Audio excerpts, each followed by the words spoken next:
Hello friends, welcome back to our YouTube channel Yathra Snehi. ഇപ്പം ഒരുപാട് online തട്ടിപ്പുകൾ നടക്കുന്ന കാലമാണല്ലേ.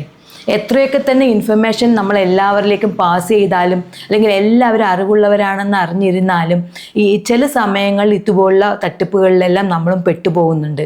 അതായത് ചിലപ്പോൾ നമ്മുടെ ഫോണിലേക്ക് വരുന്ന ഒരു നമ്പർ പറഞ്ഞിട്ട് അതിൻ്റെ OTP നമ്പർ ചോദിച്ചിട്ടായിരിക്കാം ചിലപ്പോൾ വിളിക്കുന്നത്. അതല്ലെങ്കിൽ ഏതെങ്കിലും ഒരു ലിങ്ക് അയച്ചിട്ട് ആ ലിങ്കിൽ കയറണം, നിങ്ങളുടെ ബന്ധപ്പെട്ട ഓഫീസുകളിൽ നിന്നാണെന്നൊക്കെ പറഞ്ഞിട്ടായിരിക്കാം വിളിക്കുന്നത്. അതല്ലെങ്കിൽ നമ്മൾ നേരത്തെയൊക്കെ പറഞ്ഞ് കുറേ വീഡിയോസ് നമ്മൾ ചെയ്തിരുന്നത് പോലെ, അതായത് ഓൺലൈൻ തട്ടിപ്പുകൾ കുറേ ക്യാഷ് പോകുന്ന രീതിയിലുള്ളത് അല്ലേ, അതുപോലുള്ള പലതരം തട്ടിപ്പുകളും വരുന്നുണ്ട്.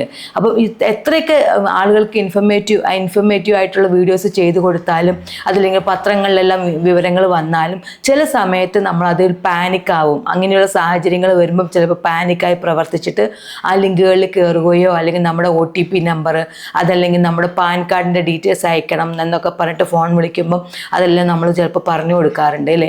അത്തരത്തിൽ തട്ടിപ്പിൽ പെട്ടുപോവുകയും അതുപോലെ ഒരുപാട് പൈസകൾ നഷ്ടപ്പെടും. പൈസയാണല്ലോ മെയിനായിട്ട് നഷ്ടപ്പെടുന്നത്. അപ്പം അങ്ങനെയെല്ലാം സംഭവിക്കാറുണ്ടല്ലേ. അപ്പം അതുപോലെ SBIയുമായി ബന്ധപ്പെട്ട അല്ലെങ്കിൽ SBIയിലേക്ക് ഒരു SBIയിലെ കസ്റ്റമർ ചോദിച്ച ഒരു ക്വസ്റ്റ്യനുള്ള ആൻസറാണ് ഇന്ന് നമ്മൾ ഡിസ്കസ് ചെയ്യാൻ പോകുന്നത്. നമ്മുടെ ഒരു ഫോൺ നമ്പർ എന്നുള്ളത് നമുക്ക് മാത്രം അവകാശപ്പെട്ടതാണല്ലേ. ഈ ഫോൺ നമ്പർ വേറെ ആരും ഉപയോഗിക്കാറില്ലല്ലോ. അപ്പോൾ നമ്മുടെ മെയിനായിട്ടുള്ള നമ്മൾ ആക്സസ് ഉള്ള എല്ലാ സംവിധാനത്തിലും നമ്മുടെ ഫോൺ നമ്പർ തന്നെയായിരിക്കും നമ്മൾ കൊടുത്തിട്ടുണ്ടാവുക അല്ലേ. അപ്പോൾ ഈ ഫോൺ നമ്പർ നമ്മുടെ ബാങ്ക് അക്കൗണ്ടിൽ നമ്മൾ കൊടുത്തിട്ടുണ്ടാവും. എന്നാൽ നമ്മുടെ ഈ ഫോൺ നമ്പർ മറ്റേതെങ്കിലും ബാങ്ക് അക്കൗണ്ടുമായി ബന്ധിപ്പിച്ചിരിക്കുകയും ആ ബാങ്ക് അക്കൗണ്ടിൻ്റെ ഡീറ്റെയിൽസ് നമുക്ക് SMS ആയിട്ടും ഇമെയിലായിട്ടും എല്ലാം നമുക്ക് നമ്മുടെ ഫോണിലോ മെയിൽ ID ഒക്കെ വരുന്നുണ്ട് എന്നറിഞ്ഞാൽ നമ്മൾ എന്ത് ചെയ്യണം എന്നാണ് ഒരു SBI ഉപഭോക്താവ് ചോദിച്ചിരിക്കുന്നത്. അപ്പോൾ അതിൻ്റെ വിവരങ്ങളും അതിനോട് ചേർത്ത് വയ്ക്കാവുന്ന മറ്റു കുറച്ച് അനുബന്ധ വിവരങ്ങളുമാണ് ഇന്ന് ഞാൻ നിങ്ങളുമായി ഷെയർ ചെയ്യാൻ പോകുന്നത്. നമുക്ക് ആ വീഡിയോയിലേക്ക് അല്ലെങ്കിൽ ആ വാർത്തയിലേക്ക് ഒന്ന് കടക്കാം. നമുക്ക് ആ വാർത്ത എന്താണെന്നൊന്ന് വായിച്ചു നോക്കാം.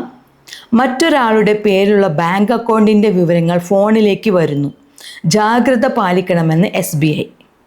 നമുക്ക് ബന്ധമില്ലാത്ത മറ്റൊരാളുടെ ബാങ്ക് അക്കൗണ്ടിൻ്റെ വിവരങ്ങൾ സ്വന്തം ഫോണിലേക്ക് സന്ദേശമായി എത്തിയാൽ ഉടനെ തന്നെ ബാങ്കിനെ അറിയിക്കണമെന്ന നിർദ്ദേശവുമായി സ്റ്റേറ്റ് ബാങ്ക് ഓഫ് ഇന്ത്യ. ഇത്തരത്തിൽ സന്ദേശമായി വരുന്ന അക്കൗണ്ടിൻ്റെ വിവരങ്ങൾ അടക്കം പങ്കുവയ്ക്കാൻ തയ്യാറാകണമെന്നാണ് തങ്ങളുടെ ഉപഭോക്താക്കളോട് SBI ഇപ്പോൾ ആവശ്യപ്പെട്ടിരിക്കുന്നത്. ഇത്തരത്തിൽ സന്ദേശങ്ങൾ നിങ്ങളുടെ മൊബൈൽ ഫോണിലേക്ക് വന്നാൽ ഇതുമായി ബന്ധപ്പെട്ട് കസ്റ്റമർ കെയർ വിഭാഗവുമായി സംസാരിക്കണമെന്നും പരാതി നൽകാൻ തയ്യാറാകണമെന്നുമാണ് SBI ആവശ്യപ്പെട്ടിരിക്കുന്നത്. എക്സിൽ ഒരു ഉപഭോക്താവ് ചോദിച്ച ചോദ്യത്തിന് മറുപടി നൽകവെയാണ് SBI ഇക്കാര്യം വ്യക്തമാക്കിയത്. തനിക്ക് ബന്ധമില്ലാത്ത SBI അക്കൗണ്ടുമായി തൻ്റെ ഫോൺ നമ്പർ ബന്ധിപ്പിച്ചിട്ടുണ്ട് എന്നും അക്കൗണ്ടിൻ്റെ വിവരങ്ങൾ തനിക്ക് ലഭിക്കുന്നുണ്ട് എന്നുമാണ് ഉപഭോക്താവ് SBIയെ അറിയിച്ചത്. ഇതിന് മറുപടിയായി എന്തെങ്കിലും പ്രശ്നങ്ങൾ ഉണ്ടെങ്കിൽ ബാങ്കുമായോ കസ്റ്റമർ കെയർ വിഭാഗവുമായോ ബന്ധപ്പെടണമെന്ന് SBI നിർദ്ദേശം നൽകിയിരിക്കുന്നത്. കൂടാതെ മറ്റൊരാളുടെ പേരിലുള്ള ബാങ്ക് അക്കൗണ്ടുകളുടെ വിവരങ്ങളുമായി ബന്ധപ്പെട്ട വല്ല കോളുകളോ വ്യക്തിവിവരങ്ങളോ OTPയോ ചോദിച്ചാൽ അത് പങ്കുവയ്ക്കരുതെന്നും SBI നൽകിയ മുന്നറിയിപ്പിൽ വ്യക്തമാക്കിയിട്ടുണ്ട്. ഇതിനു പുറമെ ദുരൂഹമായി ലഭിക്കുന്ന SMSകളിലെ ലിങ്കുകളിൽ ഒരിക്കലും ക്ലിക്ക് ചെയ്യരുതെന്നും SBI ആവശ്യപ്പെട്ടു. കൂടാതെ SBI ഒരിക്കലും SMS-ലൂടെയോ കോളിലൂടെയോ വ്യക്തിവിവരങ്ങൾ ചോദിക്കില്ലെന്ന് ഇവർ വ്യക്തമാക്കിയിട്ടുണ്ട്. അതിനാൽ തന്നെ സ്വകാര്യ വിവരങ്ങളോ മറ്റു വിവരങ്ങളോ പങ്കിടാൻ ആവശ്യപ്പെട്ടുകൊണ്ടുള്ള ഇമെയിൽ, SMS എന്നിവയോട് ഒരിക്കലും പ്രതികരിക്കരുത് എന്നും SBI വ്യക്തമാക്കി. എന്തെങ്കിലും സംശയമോ അല്ലെങ്കിൽ തട്ടിപ്പിന് ഇരയാവുകയോ ചെയ്താൽ ഔദ്യോഗിക വെബ്സൈറ്റിൽ നൽകിയിരിക്കുന്ന കസ്റ്റമർ കെയർ നമ്പറുമായി ഉടൻ ബന്ധപ്പെടണമെന്നും SBI അറിയിച്ചു. അപ്പോൾ മനസ്സിലായില്ലേ. അതായത് എന്തെങ്കിലും നമ്മുടെ ഫോൺ നമ്പർ മറ്റൊരാളുടെ ബാങ്ക് അക്കൗണ്ടുമായി ബന്ധിപ്പിച്ചിട്ടുണ്ട് എന്ന് പറയുന്നുണ്ടെങ്കിൽ ഒരുപക്ഷെ പ്രത്യക്ഷത്തിൽ നമുക്ക് പ്രശ്നമൊന്നും ഇല്ലായിരിക്കാം, അയാളുടെ ബാങ്ക് അക്കൗണ്ട് ഡീറ്റെയിൽസ് നമുക്ക് അറിയുന്നു എന്നുള്ളതിൽ കവിഞ്ഞ്. എന്നാൽ അദ്ദേഹം ബാങ്ക് അക്കൗണ്ട് ഡീറ്റെയിൽസ് നടത്തുന്നത് ഒരു ഇല്ലീഗൽ ആക്ടിവിറ്റിക്ക് വേണ്ടിയിട്ടാണ്, അല്ലെങ്കിൽ അദ്ദേഹത്തെ വേറെ എന്തെങ്കിലും രീതിയിൽ പിടിക്കപ്പെട്ടു എന്നുണ്ടെങ്കിൽ തീർച്ചയായും നമ്മുടെ ഫോണിലേക്ക് അല്ലെങ്കിൽ നമ്മുടെ മൊബൈൽ നമ്പറുള്ള ഉപഭോക്താവിലേക്കാണ് അതിൻ്റെ അന്വേഷണം എത്തുക. ഒരുപക്ഷെ നമുക്ക് പിന്നീട് അതിൻ്റെ പല തെളിവുകൾ നമ്മുടെ തെളിവുകൾ നിരത്തി നമ്മളല്ലാന്ന് തെളിയിക്കാൻ കഴിയുമെങ്കിലും ഇത് പോലീസ് സ്റ്റേഷനുകളിലേക്കോ അല്ലെങ്കിൽ കോടതിയിലേക്കോ പോകുന്ന കേസുകളാണെങ്കിൽ അത്രയും നാൾ നമ്മൾ ഇതിൻ്റെ പുറകെ നടക്കേണ്ടി വരും.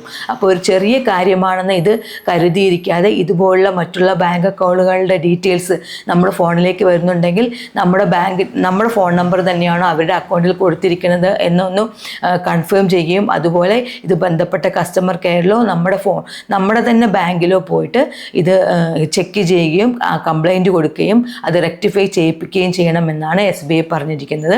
ഇത് SBIയുടെ കാര്യത്തിൽ മാത്രമല്ല മറ്റെല്ലാ ബാങ്ക് അക്കൗണ്ടുകളുടെയും അതുപോലെയുള്ള മറ്റെല്ലാ നമ്മളുടെ ആക്സസ് ഉള്ള എല്ലാ സംവിധാനങ്ങളുടെ കാര്യത്തിലും ഇത് തന്നെയാണ് സ്ഥിതി.